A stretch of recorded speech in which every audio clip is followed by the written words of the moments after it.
ഞാൻ അപ്പുറത്ത് ജോലിക്ക് വന്ന ആളാണ്. അപ്പുറത്തെ വീട്ടില് എന്റെ മോൻ വന്ന് പറഞ്ഞേ, ഇവിടുത്തെ മോൻ പറഞ്ഞെന്ന് 5000 രൂപയുടെ ഒരു കളിപ്പാട്ടം വിൽക്കാനിരിക്കുന്നെന്ന്. അപ്പൊ മോൻ അവിടെ കിടന്ന് കരയുന്നു. അപ്പം ഞാൻ വിചാരിച്ച അത് മേടിച്ച് മോന് കൊടുക്കാന്ന് വിചാരിച്ചു. ആ കളിപ്പാട്ടം തരുമോ എനിക്ക്? അത് 5000 രൂപയൊന്നും അല്ല, അതിൽ കൂടുതലാണ്. പിന്നെ കൊടുക്കാൻ വേണ്ടി ഇരിക്കുന്നത് അത് പുതിയതാണ്.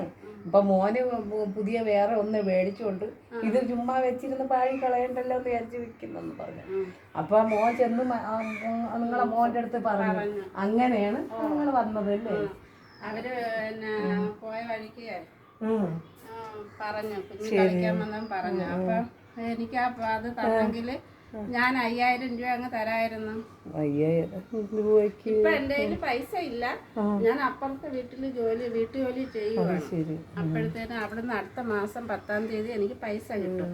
അപ്പോഴും ഞാൻ ഇവിടെ കൊണ്ട് തന്നാ മതിയോ? എനിക്ക് തരുമോ? കുഞ്ഞു കരയുന്നു. അത് പിന്നെ പഴയതല്ല, അത് പുതിയതാണ്. ഞാൻ മേടിച്ച് അച്ഛൻ മേടിച്ച് വെച്ചേക്കുന്നതാണ്. അച്ഛൻ 5000 രൂപയ്ക്ക് കൊടുക്കാന്ന് പറഞ്ഞുകൊണ്ട് പിന്നെ കൊടുക്കാന്ന് വിചാരിച്ചതാണ്. അത് പൈസ തരാതെ എങ്ങനെ പൈസ ഇല്ല. ഇപ്പൊ തന്നെങ്കിൽ ഒരു ഉപകാരമായേനെ. എനിക്ക് കൊച്ച് ഭയങ്കര കരച്ചില്ല, അതുകൊണ്ടാണ് ഞാൻ വന്നത് കേട്ടോ. ഇപ്പൊ അവരില്ലാതെ ഞാനിപ്പം പൈസ ഇല്ലാതെന്ന് പറഞ്ഞാൽ എങ്ങനെ തരാൻ പറ്റും? അത് പുതിയ സാധനമാണ്. നമ്മൾ മേടിച്ചിട്ട് കുറച്ച് നാളായതേ ഉള്ളു. അത്രേ ആയുള്ളൂ. മനസ്സിലായില്ലേ? അത്രേ ആയുള്ളൂ. ഇത്രയും രൂപയ്ക്ക് മേടിച്ച സാധനമാണ്. പിന്നെ 5000 രൂപയ്ക്ക് അത് കൊടുക്കാന്ന് വിചാരിച്ച പുതിയതുണ്ട്. ഇനി അത് പാഴി കളയണ്ടല്ലോ എന്ന് വിചാരിച്ചു. എനിക്ക് ഞാൻ അപ്പുറത്ത് ജോലി ചെയ്യുന്നുണ്ടായി. 10-ാം തീയതി പൈസ കിട്ടത്തുള്ളൂ. എങ്കിൽ ശരി, ഞാൻ പോട്ടെ. ശരി, ഇനി എന്തോ ആവോ. നമ്മളിങ്ങനെ പണ്ടിങ്ങനെ കഷ്ടപ്പെട്ട് കഴിഞ്ഞു. അവരെങ്ങനെ ഞാൻ വെറുതെ വിളിക്കാം? എന്തോ വരട്ടെ. ദേ അവിടെ നിന്നേ, വാ ഇങ്ങ് വന്നേ. ഓ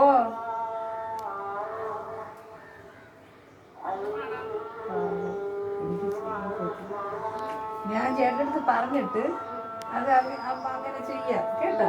നിങ്ങൾ അപ്പോഴത്തേക്ക് കൊണ്ടുവരാൻ നോക്കി. നമ്മളും അങ്ങനെ കഷ്ടപ്പെട്ട് കഴിഞ്ഞതല്ലേ. നമ്മളും ഇത് പെട്ടെന്ന് രക്ഷപ്പെട്ടവരൊന്നും അല്ല. നമ്മൾ ഇതുപോലെയൊക്കെ തന്നെ. എന്നാലും ഞാൻ എൻ്റെ ഭർത്താവിൻ്റെ അടുത്ത് ചോദിച്ചിട്ട് നോക്കാം, കുഞ്ഞിനെ തരാൻ നോക്കാം. വിഷമിക്കണ്ട കേട്ടാ. വൈകിട്ട് മോനെ ഇങ്ങോട്ട് പറഞ്ഞു വിട്ടാ കൊടുക്കും. അപ്പൊ 10-ാം തീയതി ഞാൻ പൈസ അത് ഭർത്താവ് വന്ന് ചോദിച്ചിട്ട് തരാൻ നോക്കാം. ഭർത്താവ് വരട്ട്. അപ്പൊ ഞാൻ മോനെ പറഞ്ഞു വിടാം കേട്ടാ. ശരി എന്നാ, സന്തോഷമായിട്ട് പോയി. പാവം, എന്ത് ചെയ്യും? വീട്ടിൽ ജോലിക്ക് നടന്ന് കഷ്ടം ജീവിക്കുന്നതല്ലേ. നമ്മളങ്ങനെ അല്ലല്ലോ കഴിയുന്നത്. എൻ്റെ ഭർത്താവ് കിടക്കുന്നതുകൊണ്ട് ഞാൻ കഷ്ടപ്പെടാതെ ജീവിക്കുന്നു.